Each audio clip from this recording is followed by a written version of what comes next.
अस्सलाम वालेकुम, नमस्कार, सत श्री अकाल एंड गुड इवनिंग। मैं हूं आरजू काज़मी और आप देख रहे हैं पॉइंट ऑफ व्यू।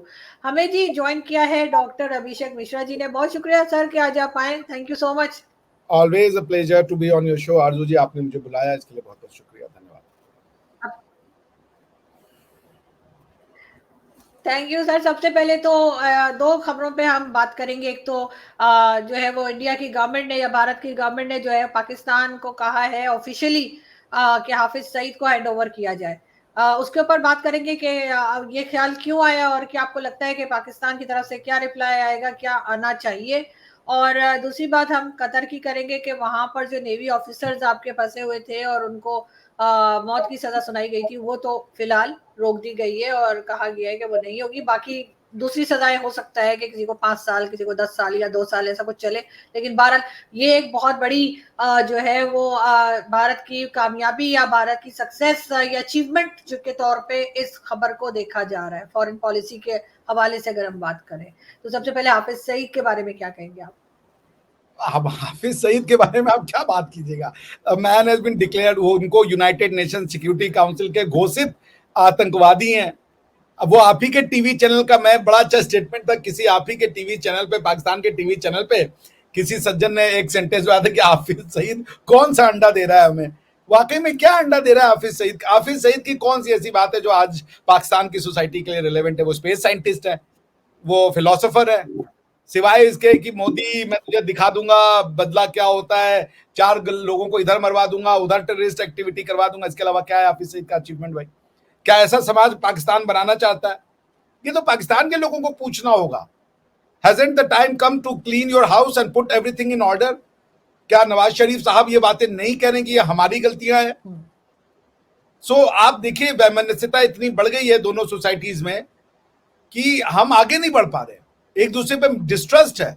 मेरा खुद का ये मानना है कि अगर पाकिस्तान कल को ताकतवर हो गया तो वो भारत को रौंदने में एक समय नहीं लगाएगा।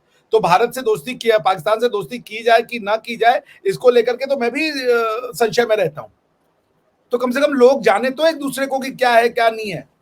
अब आप अगर एक गुडविल जेस्चर देना चाहते हैं तो दो काम कीजिए भाई, भारत को गरियाना बंद कीजिए और Hafiz Saeed is a criminal.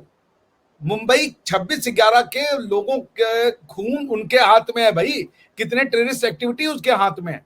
Cold blooded murder, लोगों को बैठे हुए रेस्टोरेंट में गोलियां मरवा देना। डिस्प्यूट तुम्हारा कश्मीर में है और तुम जाकर के बॉम्बे के छबाड हाउस में बेचारे यहूदी रेबाई को मरवा रहे हो।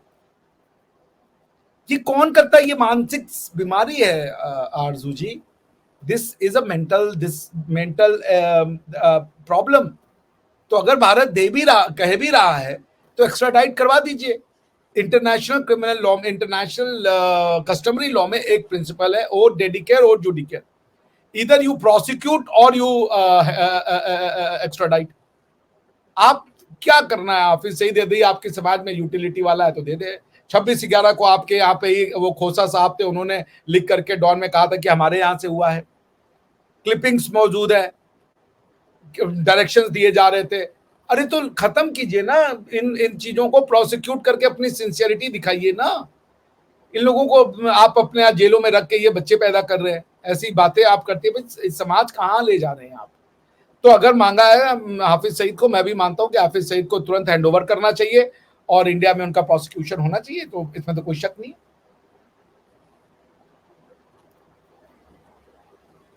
आपको लगता है पाकिस्तान क्या करेगा? अब इस वक्त जो पाकिस्तान की सिचुएशन है, एक के बाद एक अननोन किलर जो है वो किसी ना किसी को मारते जा रहे हैं। कोई राइट हैंड है तो कोई मास्टरमाइंड कहला रहा। तो आपको लगता है कि सब पाकिस्तान इस मूड में है कि ऐसा होगा? और जो सपोर्टर यहाँ पे बैठे हैं हाफिज सईद के, उनका क्या रिएक्शन होगा? यहाँ तो बहुत सपोर्टर्स हैं उसके। ये किलर अननोन नहीं है, ये बड़े नोन किलर हैं। हमारे आपको अननोन है ना, मगर ये जो कर रहे हैं, ये जो करवा रहे हैं वो नोन है, बड़े अच्छे से नोन है उनको। आप समझ रही है? अब ये दिक्कत है कि ये नोन किसके हैं? ये आपके यहाँ के नोन है कि हमारे यहाँ के नोन है, कि पीछे तो कुछ डील हो गई है? क्योंकि ताबड़तोड़ एक के बाद एक किया जा रहा है। हो सकता है आप ही लोग करवा रहे होंगे, भैया मौका आ गया, घर साफ करवाओ, किसी अननोन किलर के नाम पे फाड़ दो, जबकि वो नोन है। ये भी हो सकता है कि रॉ करवा रही हो, ये भी हो सकता है कि आईएसआई करवा रही हो। भाई ये तो कोई नहीं जानता, ये हो सकता है दोनों मिलके करवा रहे हो। क्योंकि मुझे याद है गुजरात में एक बार कोई टेरर अटैक होने वाला था आज से 4-5 साल पहले, तो आईएसआई ने टिप ऑफ किया था कि भाई देख लो वहां पे होने वाला है कुछ ऐसा। मुशर्रफ के ऊपर जानलेवा हमला होने वाला था, रॉ ने टिप ऑफ करके मुशर्रफ की जान बचाई थी। So things happen. अब वो कोई अननोन नहीं है भाई, he is very much known. जो ये कर रहा है he is known to the people who matter. बाकी तो हम लोगों को तो सब अननोन है, हमें तो कुछ पता ही नहीं। अब आप कौन है हमें नहीं पता, हम कौन है आपको नहीं पता। तो ये तो अननोन कोई है ही नहीं यहाँ पे, नोन कोई है ही नहीं, सब अननोन है। तो इसलिए आरजू जी मुझे लगता है मगर कि सर कुछ रवैया, जी जी जी जी, आप बोले आप बोले। सर कुछ रवैया बदला हुआ लग रहा है आपको, पाकिस्तान का रवैया कुछ बदला हुआ लग रहा है आपको पाकिस्तान का? आपको लग रहा है कि पाकिस्तान अब कुछ और मूड में है और पॉसिबिलिटी है कि वो हाफिज सईद को हैंड ओवर कर दे? पाकिस्तान के पास ऑप्शन क्या है? Pakistan is staring at failures on all the front of statecraft, economic, social, international, domestic, हर आप या तो हाफिज सईद साहब को पालिए और या अपने लोगों को सहूलियतें प्रदान कीजिए, उनको आटा मुहैया करवाइए, उनको तेल मुहैया कराइए, उनको बिजली के बिल सस्ते कीजिए, उनका इन्फ्लेशन कम कीजिए। चॉइस आपकी है, चॉइस पाकिस्तान को करना है। हम कौन होते भाई आपको समझाने वाले? आपको तो वक्त समझाएगा। दुनिया में कोई किसी को नहीं समझा सकता। आरजू जी इसको मैं जानता हूं, जिसने आपका नुकसान करना है ना, आप उसके जितने हाथ पैर जोड़िए कुछ नहीं होगा, वो गला काट के ही जाएगा, क्योंकि वो गला काटने आया है। तो वक्त समझा देगा आपको, पाकिस्तान को वक्त समझा रहा है। बातें बड़ी बड़ी करना, हम घास की रोटी खाएंगे और क्या नाम है उसका रावी का शोरबा पी लेंगे और फड़नवा वाले पहाड़ से जाके नमक खोद के खा लेंगे, वो सब कहना बड़ी आसान की बातें हैं। लेकिन 24 करोड़ लोग जो कि आने वाले 10 सालों में 40 करोड़ होने वाले हैं, सड़कों पे गर्दनें कटेंगी। इन्फ्लेशन आपका पता नहीं है कितना आपको है, डबल डिजिट मेरे ख्याल से 30-40% आपका इन्फ्लेशन है। आपके यहाँ पे अनएम्प्लॉयमेंट रेट रिकॉर्ड हाई पे है, कोई नौकरी है ही नहीं। और नौकरी कौन करेगा? नौकरी या तो गवर्नमेंट क्रिएट करती है, वो वाला सोशलिस्ट स्टेट का स्ट्रक्चर आपका है नहीं आपका जो। और दूसरा है प्राइवेट इंटरप्राइज होते हैं, वो नौकरी क्रिएट करते हैं। क्या प्राइवेट इंटरप्राइज हो रहा है आपके यहाँ? ना तो डोमेस्टिक इन्वेस्टमेंट हो रहा है, ना तो फॉरेन डायरेक्ट इन्वेस्टमेंट आ रहा है आपके यहाँ। कल ही परसों मैंने सुना था कि आपका स्टॉक एक्सचेंज ही बैठ गया। तो चीजें जब बैठ रही हो ना, जब आदमी मरता है तो एक चीज होता है मल्टीपल ऑर्गन फेलियर। एक फेल होना शुरू होता है ना तो तड़ तड़ तड़ तड़ तड़ सब फेल हो जाते हैं। पाकिस्तान को यह समझना पड़ेगा कि do they want a multiple organ failure और do they want to survive? If they want to survive then crime is a crime. Humanity, crime against humanity है वो। लोगों को गोलियां मरवा देना इसलिए कि वो भारत से कश्मीर का प्रॉब्लम था, कश्मीर में सॉल्व करो। हम जाकर के लाहौर पे जाकर के, चूंकि पीओके पे तो हमारा भी क्लेम है, तो हम जाकर के लाहौर में इनोसेंट लोगों के ऊपर गोलियां बरसाएं। हम जाकर के कराची में बेकरी हाउस में लोगों को बम विस्फोट करवा दें। ये हरकत करना है, ऐसे नहीं होता। अब आपको आपने अपने लोगों को बोला तालिबान को आने दो, अफगानिस्तान तो हमारे जेब में होगा। वही तालिबान आपको कह रहा है कि 4 कुत्तों के साथ जिन्ना आपको छोड़ के चले गए थे, कुत्ते से ट्रीटमेंट हो रही है, कुत्ते से कंपेरिजन हो रहा है। आप जो तालिबान है वो आपको मानने को तैयार नहीं है, मुंह लगाने को तैयार नहीं है। हर रोज eyeball to eyeball की सिचुएशन है आपका तालिबान अफगानिस्तान वाले बॉर्डर पे। ईरान ने अभी जो है 32 देशों को वीजा फ्री एंट्री दे दी है, आप उसमें शामिल नहीं हो। तो भैया कभी तो अंदर देख लिया। ठीक है आप पालिए क्या नाम है उनको, हाफिज सईद को, और आप तैयार हैं घास की रोटी खाने के लिए, हम आपको घास की रोटी खाते हुए देखे बड़ा ही खुश होंगे। क्योंकि भाई आपकी ये इच्छा है, एक होता है कि भाई क्या खाना चाहते हो, भाई हम घास की रोटी खाना चाहते हैं, तो हम घास भी सप्लाई करेंगे। जी मगर सर अब यकीनन पाकिस्तान में इस वक्त जिस तरीके से टारगेट किलिंग हो रही है और जो अननोन गनमैन आ रहे हैं, जिसे हम नोन आप कह रहे हैं कि हैं बिल्कुल, तो वो रवैया देखते हुए थोड़ा सा ऐसा शक होता है आपको क्या, या आपको ऐसा कोई फीलिंग आता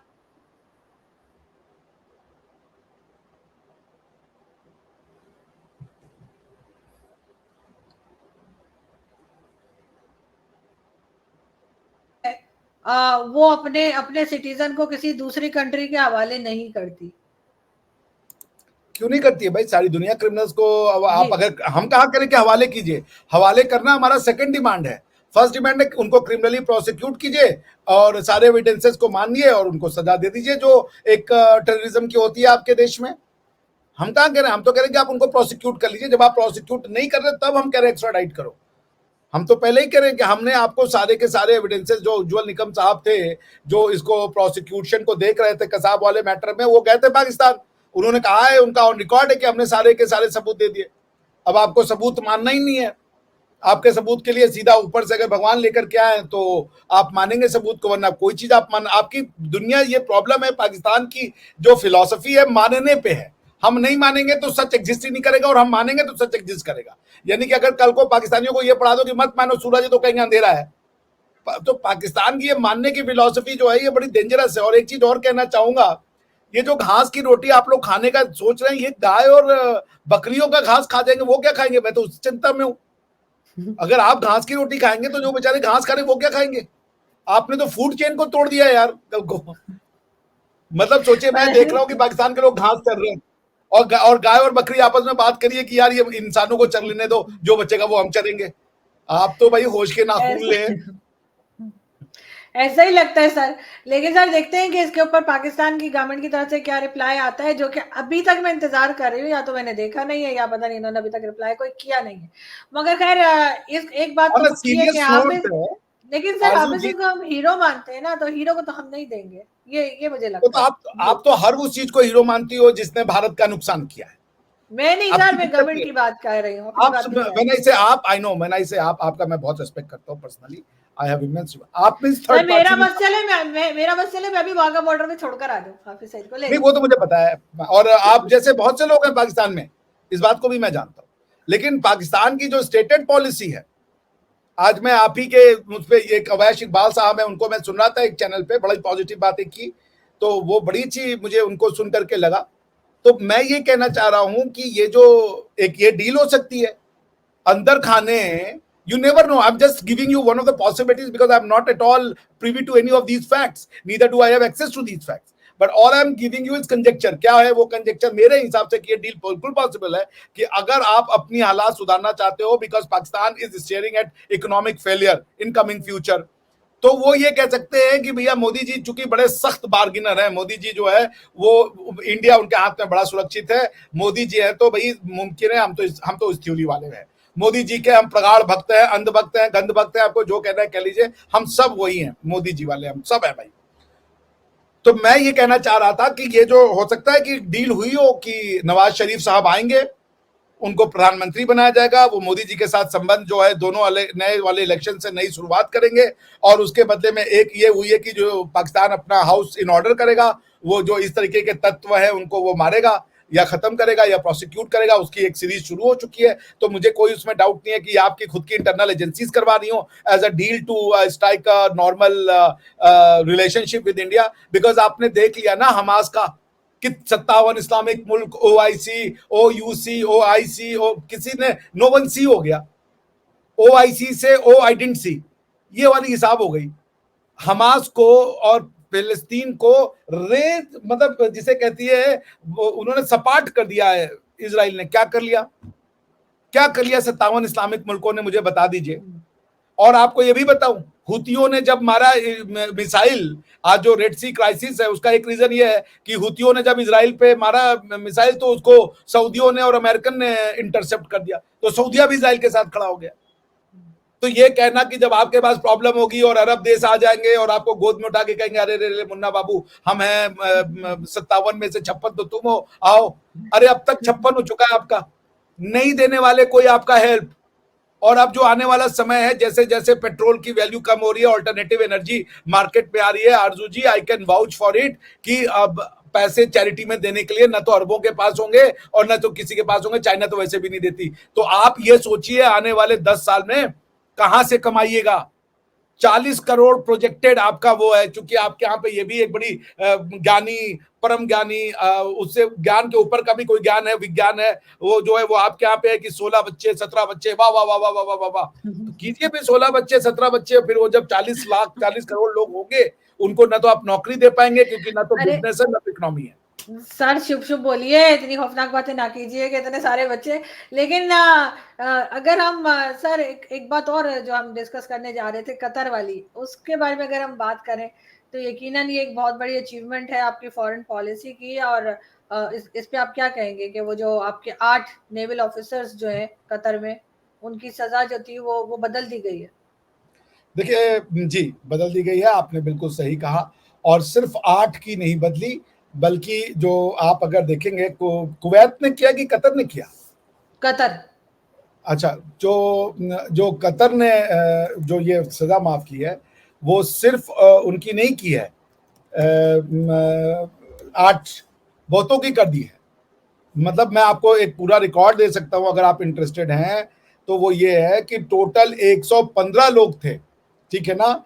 115 में से जो 15 लोग थे उनकी डेथ सेंटेंसेस को कम कर दिया गया है, और उसके अलावा मतलब इस तरीके से की गई। तो ये 8 जो हमारे नेवी के थे, ये एक बहुत बड़ा डिप्लोमेटिक स्टैंड, जो डिप्लोमेटिक विक्ट्री आप कह लीजिए, पाकिस्तान इंडिया की है, और ये संभव हुआ है सिर्फ और सिर्फ, मैं तो क्रेडिट दूंगा प्रधानमंत्री मोदी के पर्सनल करिश्मा को। ये मोदी जी का है विक्ट्री।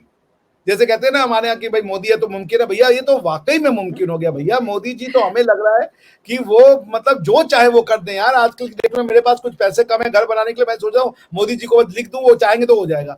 मतलब मोदी है तो वाकई में। सर वो आप कह रहे हैं बार बार मोदी है तो मुमकिन है, और अगर कोई पाकिस्तान से यही बात कर दे, अगर हम तारीफ के उसमें भी अगर कह दें कि जी मोदी जी हैं तो मुमकिन है कि इंडिया में बड़ा कुछ हुआ मोदी जी के टेन्योर में, तो जी बहुत लोग हैं सर उनके तो सही मिर्चें लग जाती हैं तो नाचना शुरू कर देते हैं जी क्यों कह दिया क्यों कह दिया। मतलब ये पहले लोग देखे मैंने कि आपके प्राइम मिनिस्टर की पाकिस्तानी तारीफ कर रहे हैं। आपके प्राइम मिनिस्टर की हमेशा जो बुराइयां होती रही पाकिस्तान में उसको छोड़कर पाकिस्तान के लोग जो है प्राइम मिनिस्टर मोदी की तारीफ कर रहे हैं और कह रहे हैं कि जी मोदी है तो मुमकिन है। और इसके ऊपर पाकिस्तानी नहीं, हिंदुस्तानी जो है वो नाराज हो रहे, वो भड़क रहे, कहते जी क्यों कहा क्यों कहा। तो मतलब ये वाला पागलपन मैंने पहली बार देखा है ऐसे इंडियंस में। पहले कभी ऐसे ऐसे लोग मेरे साथ टकरे नहीं है, लेकिन इस बार तो ऐसे ऐसे लोग हैं कि अगर मैं तारीफ करूं मोदी जी की तो भी मेरे गले पड़ जाते हैं। अच्छा जब मैं नहीं करती थी 4 साल पहले तो उसकी भी वीडियो लगा रहे हैं। यार चाहते क्या है एक बार बता दें ताकि मैं उस हिसाब से चलूं। लेकिन बहरहाल ये सब बात सिर्फ मेरी नहीं है, मोदी जी की बात आपने देखा होगा, इमरान खान ने भी तारीफ की थी, उन्होंने कहा जी वो करप्ट नहीं है। तो ऐसा ऐसा करके, और जो इस्लामिक कंट्रीज है उन्होंने भी उनको बड़े अवार्ड्स वगैरह दिए हैं। तो हर जगह पे कहीं ना कहीं उन्होंने अपना काम करके कोशिश की और अपने काम से जो है वो आगे बढ़े। मैं भी कोशिश करती हूँ काम करती हूँ आगे बढ़ती हूँ, लेकिन मुझे आजकल हिंदुस्तान के लोग जो है वो सबको नहीं कहूंगी लेकिन कुछ लोगों का बिहेवियर बहुत अजीब लगता है कि वो इस बात पे भी भड़क रहे होते हैं। एक आध तो खैर उनमें से कांग्रेसी है तो यकीनन जो जिनका ताल्लुक कांग्रेस से, उन्हें तो यकीनन बुरा लग रहा होगा कि आखिर मोदी जी की तारीफ क्यों हो रही है। मगर यही है कि ये फॉरेन पॉलिसी की ही आपको अचीवमेंट लग रही है कि ये इतने लोगों को जो है वो छोड़ दिया गया या उनकी सजा बदल दी गई। जी देखिए, बहुत से लोगों ने मोदी जी के बारे में अपनी ओपिनियन रखी थी और वो बदले। तो यदि आपकी मोदी जी के बारे में कोई ओपिनियन थी आप बदलें तो कोई बात नहीं, इंसान सीखता है, इवोल्व होता है, हम सब सीखते हैं। स्मृति ईरानी जी ने भी प्रधानमंत्री मोदी के अगेंस्ट में धरना किया था, बहुत लोग बदल गए क्योंकि लोग समझते हैं, ठीक है ना? तो एक मैं जिनका बहुत बड़ा फैन हूं, तारिक फतेह साहब, उनका ये वीडियो था कि भाई इंडिया को बाल्कनाइज हो जाना चाहिए। ये तारिक फतेह साहब का वीडियो भी फ्लोट किया गया था, लेकिन तारिक फतेह ने जो काम किया वो तो भारत के सच्चे सपूत भी कहीं नहीं कर सकते थे। उन्होंने भारत के उसको जुबान दी। कई पाकिस्तानियों ने भारत के लिए वो किया जो शायद हिंदुस्तानी ना कर पाते। भारत हमेशा तारिक फतेह साहब का ऋणी रहेगा। भारत हमेशा जो ताहिर गोरा सर हैं उनका ऋणी ऋणी रहेगा। इस तरीके के कई अनसीन पाकिस्तानी हैं। हाँ, सब नहीं है, हमें भी डर लगता है क्योंकि पाकिस्तान का जो इस्लामिक रेडिकलिज्म है वो इतना ज्यादा है कि लोग डरते हैं। बट मैं ये भी जानता हूँ, मेरा खुद का एक्सपीरियंस है कि लोग हैं जो जो जो बदले हैं और जो वाकई में जेन्युइनली बिलीव करते सर मैं अगर साड़ी पहनूं, मेरे साड़ी पहनने पे एतराज किया जाता है। हैं। मेरी तो ग्रैंड मदर साड़ी पहनती थी, मैंने उनको कभी सलवार कुर्ते में देखा ही नहीं। मेरी मदर साड़ी पहनती थी, मेरी मदर की शादी साड़ी पहनकर हुई थी। क्या उनको भी आप के लोग यही कहेंगे कि वो आईएसआई के एजेंट्स थी या क्या थी? उनको उनके ऊपर भी यही इल्जाम लगाया जाएगा। मुझे बड़ा अफसोस होता है जब मैं इस किस्म के कमेंट्स नहीं, पढ़ती हूँ, आपको इस किस्म के यू लोगों को देखती हूँ, और बड़े ऐसा नहीं कि फेक आईडी वाले, नॉन आईडी वाले जो हैं वो भी इस किस्म की बातें जब करते हैं, तो आप बजाय अप्रिशिएट करने के कि कोई यहाँ से बैठ के सही बात कर रहा है या सच बोल रहा है, उसके बजाय उसके ऊपर पर्सनल अटैक शुरू कर नहीं, देते हैं। मुझे तो बेटर ये हमें बात भी नहीं समझ में आती है कि अगर आईएसआई आपको साड़ी पहने और बिंदी लगाने को प्रमोट करता है तो अच्छी चीज है। और फिर होना चाहिए। वरना सर सुना है एक जमाने में 80s में, मैं मुझे तो नहीं मालूम, लेकिन मैंने सुना है कि साड़ी पे बैन लग गया था ज़िया-उल-हक के जमाने में। उसने बैन लगा दिया था, पता नहीं क्या खूमी खोपड़ी का तो आदमी था, वैसे पाकिस्तानी तो दुर्भाग्य अभागे लोग हैं, अपने आप से नफरत करते हैं, और आप जैसी पाकिस्तानी जो हैं वो कम है, और हम चाहते हैं कि आप जैसे पाकिस्तानियों की संख्या बढ़े, जो दिल से हिंदुस्तानी हैं और अपनी आइडेंटिटी को लेके कंफ्यूज नहीं है। यही लोग थे जब आपने ट्वीट किया था कि बड़े पिताजी दादाजी आपने वाट लगा दी, तो आपकी वो प्रशंसा भी कर रहे थे। ठीक है, देखिए एक बात जान लीजिए, लोगों ने भगवान को भी नहीं छोड़ा है, तो ठीक है, आप अपना काम करें, आप अपनी कन्विक्शन पे रहें, सच्चाई झूठ जो है वो तो सामने ही आ जाएगी, तो उसके लिए आप ना रहें। लोगों ने गालियां तो सबको देनी है, और हम पब्लिक लाइफ में, तो मैं तो ये मान के रखता हूँ, मैं पब्लिक लाइफ में हूँ, तो कुछ कहेंगे ये मिश्रा को कुछ नहीं आता, वहां डपोर संघ है भौंक रहा है, कुछ कहेंगे वाह वाह वाह वाह क्या ज्ञान दिया है, कुछ कह रहे हो खून पी रहा है। तो मुझे तो न्यूट्रल रहना है, आप समझ रही है ना। मुझे डपोर संघ से बिल्कुल। लेकर के महाज्ञानी से नहीं, लेकर के परम मूर्ख से लेकर के हर चीज हूं मैं, जिसकी जैसी वो है ना, हमारे यहाँ अरे गोस्वामी तुलसीदास जी ने लिखा है, जिसकी जैसी मूरत देखी तिन्ही, ऐसे करके एक है कि जिसके मन में जैसा है उसको वैसे ही दिखता है। तो आप बिल्कुल भी बिल्कुल। आप ना हो, आप भारत के मैत्री के लिए, और अब भारत की एम्बेसी आपको बुलाती है, तो मेरे ख्याल से इंडियन एम्बेसी को भी डाउट कर देना चाहिए कि भाई आपको नहीं बुलाए, इनवाइट ना करे। लेकिन यह है कि कुछ अच्छे लोग हैं पाकिस्तान में, संख्या बहुत कम है मैं मानता हूँ, लेकिन आप जैसे अच्छे लोग हैं जो दोनों कंट्रीज में फ्रेंडशिप करना चाहते हैं। मुझे ऐसा गट फीलिंग होता है, मेरी ये दिल कहता है, मैं कोई भगवान नहीं हूं कि मैं सब कुछ जान जाऊं, नहीं मेरे अंदर मेरे बिल्कुल। पास वो पावर है, लेकिन मेरा नहीं गट है। फीलिंग ये कहता है कि आप एक अच्छी इंसान है, आप दोनों देशों के बीच में अच्छी दोस्ती चाहती है, प्लस आप अपनी बैकग्राउंड और रूट्स को लेकर परेशान है। आप ही बताती थी कि मैंने आपको साड़ियों में और बिंदियों में देखा, और मैंने ये भी कमेंट सुना है पाकिस्तानियों से कि वो तो साड़ी बिंदी लगाती है, वो तो मौलाना का मजाक उड़ाती है, इस तरीके से वो ऐसी हो गई है। तो अब अगर पाकिस्तान चाहता है कि मौलाना, अरे आईएसआई चाहती है कि मौलाना साहब का मजाक उड़े, तो ऐसे ही तो एजेंट के ऊपर हमें फक्र होना चाहिए। अगर पाकिस्तान को आईएसआई चाहती है कि एक उनकी जो एजेंट है वो साड़ी पहने और बिंदी लगाए और इंडियन कल्चर और इंडियन ट्रेडिशन को प्रमोट करे, तो हमें तो फक्र होना चाहिए। मैं तो चाहता हूं कि पूरा पाकिस्तान ऐसे ही बना दो भैया, आप सारे बच्चों को साड़ी बिंदी और वो लगाओ और उनको बनाओ, सबको ऐसा एजेंट बनाओ। बहुत शुक्रिया सर। और जहाँ तक इंडियन एम्बेसी की बात है, मैं बहुत प्यार मिला है मुझे इंडियन एम्बेसी से इस्लामाबाद की, और एक बार नहीं 2 बार मुझे साड़ी के गिफ्ट्स भी मिले हैं, मुझे ज्वेलरी भी मिली है, और मिठाई तो खैर मिलती ही रहती है। तो बहुत ख्याल करते हैं वो लोग, बहुत रिस्पेक्ट देते हैं, बहुत प्यार करते हैं, और मुझे भी वहाँ जाके कभी ऐसा नहीं लगा कि मैं किसी और कंट्री के एम्बेसी में आई हूँ, ऐसे लगा जैसे अपने घर में ही हूँ। बहुत शुक्रिया सर कि आपने आज ज्वाइन किया। आप और तो प्रयागराज की है, आप तो भारत की बेटी है, बिल्कुल आपका घर है ये, और आप आए कभी तो हम आपसे आपको बनारस भी घुमाएंगे, प्रयागराज भी घुमाएंगे। You are more than welcome. बहुत शुक्रिया सर, बहुत शुक्रिया। जल्दी फिर मुलाकात होगी। Thank you.